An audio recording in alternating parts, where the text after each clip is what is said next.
Hello dear student, I am Himanshu Kumar from BITM। आज हम start करेंगे BCA 4th same chapter 2 sequence. तो सबसे पहले आपको पता होना चाहिए रियल फंक्शन, ऐसे फंक्शन जो सीक्वेंस पेयर में हो, ऐसे फंक्शन जिसमें एलिमेंट क्या हो आपके सीक्वेंस में हो। तो हमारे ऐसे फंक्शन क्या कहलाते हैं? Real function. जैसे 1 2 3 4 5 6 ये क्या है? हमारे सीक्वेंस में है सारे नंबर्स। तो ऐसे फंक्शन क्या होंगे? Real function. अगेन सीक्वेंस को हम रिप्रेजेंट कैसे करते हैं एक्स एन बड़ा है और छोटा भी है। तो उसमें क्या होगा? हमारे नंबर जैसे कोई सेट है, मान लिया ये नेचुरल नंबर है, इसमें क्या है 1 2 3 ये क्या जा रहे हैं हमारे सीक्वेंस। तो नेचुरल नंबर भी हमारा क्या है? सीक्वेंस है, सीक्वेंस में है। और जैसे होल नंबर क्या है हमारा? ये भी सीक्वेंस में है। अब रिप्रेजेंट एक्स एन से करेंगे हम इसे। ये क्या है कि एक्स एन हमारा बड़ा भी है और छोटा भी है। नेक्स्ट डेफिनेशन है हमारी रियल सीक्वेंस। रियल सीक्वेंस को रिप्रेजेंट कैसे करते हैं? एफ एन बराबर X N. X N belong किस में करेगा? एस में। एस क्या है यहाँ? रियल नंबर है। और एन क्या है यहाँ? Natural number. नेक्स्ट डेफिनेशन है हमारी कांस्टेंट सीक्वेंस। ए सीक्वेंस, अब एक्स एन बड़ा है और छोटा भी है। अब ये जब भी कांस्टेंट सीक्वेंस माने जाएगी जब एक्स एन बराबर ए होगा। फॉर ऑल एन बिलोंग किस में करें? नेचुरल नंबर में, इज कॉल्ड कांस्टेंट सीक्वेंस। यानी यदि हम यहाँ पे क्या रख दे? एक्स एन की जगह ए रख दे, तब ये हो जाएगी हमारी कांस्टेंट सीक्वेंस। सेकंड डेफिनेशन है हमारी equality. Equality of two sequence, यानी दो सीक्वेंस यदि होगी हमारी तब में इक्वल कैसे होगी? इफ यदि हमने ले ली एक्स एन एक सीक्वेंस ये है और वाई एन एक सीक्वेंस ये है, are said to be equal if, ये जब भी होगी इक्वल जब हमारा क्या होगा? एक्स एन बराबर वाई एन के। ये जब भी होगा बराबर जब एक्स एन बराबर किसके होगा? वाई एन के।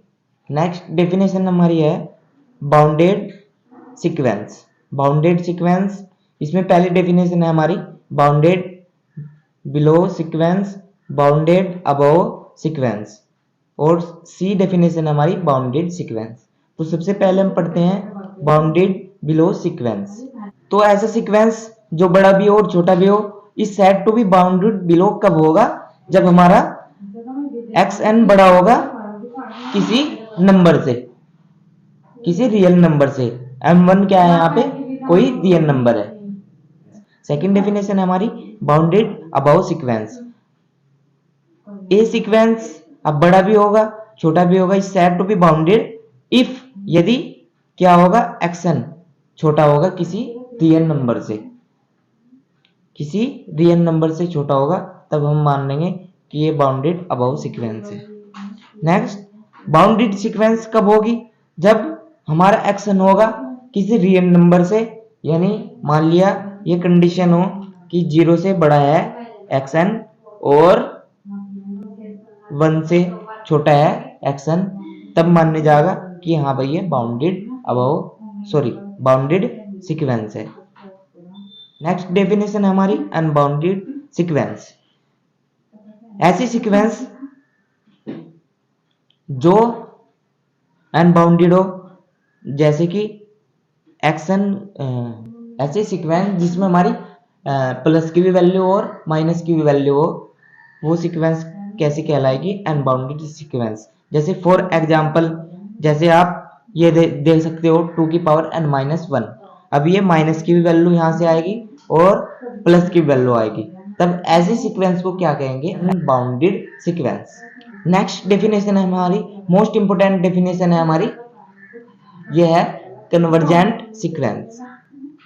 अब ये कन्वर्जेंट सीक्वेंस में क्या करना होता है हमें? अब जो भी फंक्शन देकर रखेगा हमें, उसमें क्या लेंगे हम? लिमिट लेंगे इन्फिनिटी, और उसमें क्या रखेंगे? इन्फिनिटी रखेंगे। अगर वो हमारा फाइनाइट आता है तब हमारी सीक्वेंस कैसी होगी? बाउंड। तब हमारी सीक्वेंस कैसी होगी? Convergent sequence. जैसे फॉर एग्जांपल हमने ये ले लिया 1/2 की पावर n माइनस 1। अगर हम यहाँ इन्फिनिटी रखेंगे तब हमारा 0 आएगा, तो 0 भी क्या है, हमारा फाइनाइट नंबर है, तब हम कह देंगे कि ये सीक्वेंस कैसी है, कन्वर्जेंट सीक्वेंस है।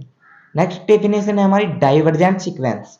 एक ऐसी सीक्वेंस, एक ऐसा फंक्शन जो हमारा क्या है, इन्फिनिटी आए यानी इनफाइनाइट आए, तब उसे कहेंगे हम कि ये डाइवर्जेंट सीक्वेंस है। जैसे फॉर एग्जांपल हम यहाँ पे कुछ भी वैल्यू ले ली हमने, जैसे 2 की पावर n, और हम इन्फिनिटी रख के तब हमारा इन्फिनिटी आए, तब हम कह देंगे कि ये हमारी जो सीक्वेंस है वो डाइवर्जेंट सीक्वेंस है। अब ऑक्सिलरी सीक्वेंस कैसी होगी? ऐसी सीक्वेंस जिसमें हमारी प्लस की वैल्यू आए और माइनस की वैल्यू आए, और जिसमें क्या हो, ओड और इवन हमारी इक्वल ना हो, ऐसी सीक्वेंस को क्या बोलेंगे हम? Auxiliary sequence. आज के लिए बस इतना ही।